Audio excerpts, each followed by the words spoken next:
ಇನ್ನು ಮಲೆನಾಡಿನಲ್ಲಿ ಆರಿದ್ರ ಮಳೆಯ ಅಬ್ಬರ ಮುಂದುವರೆದಿದೆ. ಮಳೆಗೆ ಮೈದುಂಬಿ ಹರಿತಾ ಇದೆ. ಆ ಭಾಗದ ಜೀವನದಿ ವರದ. ಹಾವೇರಿ ಸವಣೂರು ಸಂಪರ್ಕ ಸೇತುವೆ ಮುಳುಗಡೆಯಾಗಿದೆ. Barrage ದಾಟೋಕಾಗದೆ bike ಸವಾರನೊಬ್ಬ ಪರದಾಡ್ಬಿಟ್ಟಿದ್ದಾನೆ. ಸಾರ್ವಜನಿಕರು ಸೇತುವೆಯ ಮೇಲೆ ತೆರಳುವುದಕ್ಕೆ ಹೋಗಬಾರದು, ದುಸ್ಸಾಹಸಕ್ಕೆ ಕೈ ಹಾಕಬಾರದು ಅಂತ ಹೇಳಿ ಜಿಲ್ಲಾಡಳಿತ ಎಚ್ಚರಿಕೆಯನ್ನ ನೀಡಿದೆ.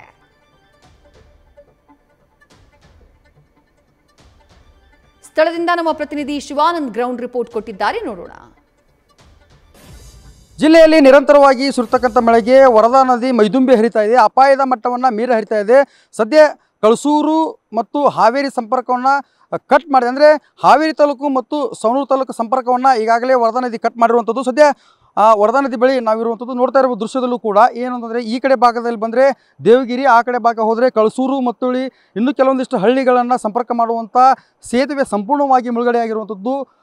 ಅಂದರೆ ಆ ಕಡೆ ಭಾಗದ ಜನರು ಒಂದು ವೇಳೆ ಹಾವೇರಿಗೆ ಬರಬೇಕಂತಂದರೆ ಸುಮಾರು 10 ರಿಂದ 15 ಕಿಲೋಮೀಟರ್ ಎಕ್ಸ್ಟ್ರಾ ಪ್ರಯಾಣವನ್ನು ಮಾಡಬೇಕು. ಜೊತೆಗೆ ಹಾವೇರಿಯಿಂದ ಸವಣೂರು ಭಾಗಕ್ಕೆ ಕಳಸೂರು ಮೂಲಕವಾಗಿ ಹೋಗಬೇಕಂತಂದರೆ ಅವರು ಕೂಡ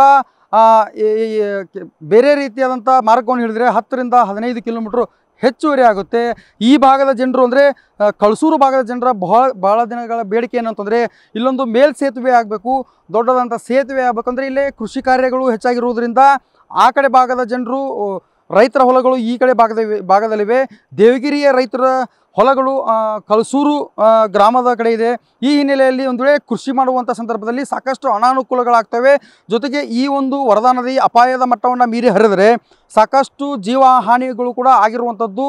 ಇಂದು ಬೆಳಗ್ಗೆ ಕೂಡ ನೋಡ್ತಾ ಇರುವಂಥದ್ದು ಈ ಒಂದು ನದಿ ದಾಟಲು ಏನಂತಂದರೆ ಸಾರ್ವಜನಿಕರು ಸಾಕಷ್ಟು ಒಂದು ಹರಸಾಹಸ ಪಟ್ಟಿದ್ದರು. ಜೊತೆಗೆ ಇಲ್ಲಿ ಬರ್ತಕ್ಕಂಥ ಜಾನುವಾರುಗಳು ಕೂಡ ಸಾಕಷ್ಟು ಒಂದು ಹರಸಾಹಸ ಪಟ್ಟು ಆ ಕಡೆ ಭಾಗವನ್ನು ದಾಟಿರುವಂಥದ್ದು ದೃಶ್ಯ ಈಗಾಗಲೇ ಸಾಕಷ್ಟು ವೈರಲ್ ಆಗಿರುವಂಥದ್ದು. ಹಲವಾರು ಬಾರಿ ಇಲ್ಲೊಂದು ಸೇತುವೆ ಬೇಕಂತೇಳಿ ರೈತರ ಜೊತೆಗೆ ಸಾರ್ವಜನಿಕರು ಮನವಿ ಮಾಡಿದರೂ ಕೂಡ ಸಂಬಂಧಪಟ್ಟಂಥ ಇಲಾಖೆ ಡೋಂಟ್ ಕೇರ್ ಅಂತ ಇದೆ. ಆದರೆ ಇದಕ್ಕೊಂದು ಶಾಶ್ವತವಾದಂಥ ಪರಿಹಾರ ಬೇಕು ಅಂತೇಳಿ ಈಗಾಗಲೇ ರೈತರು ಮತ್ತು ಸಾರ್ವಜನಿಕರು ಆಗ್ರಹ ಮಾಡ್ತಾ ಇರುವಂಥದ್ದು. ಕ್ಯಾಮರಾಮನ್ ನಿಂಗಪ್ಪ ಜೊತೆ Shivamogga, news first Haveri. News first ನಿರ್ಭೀತಿಯಿಂದ ನಿಮ್ಮ ಪರವಾಗಿ.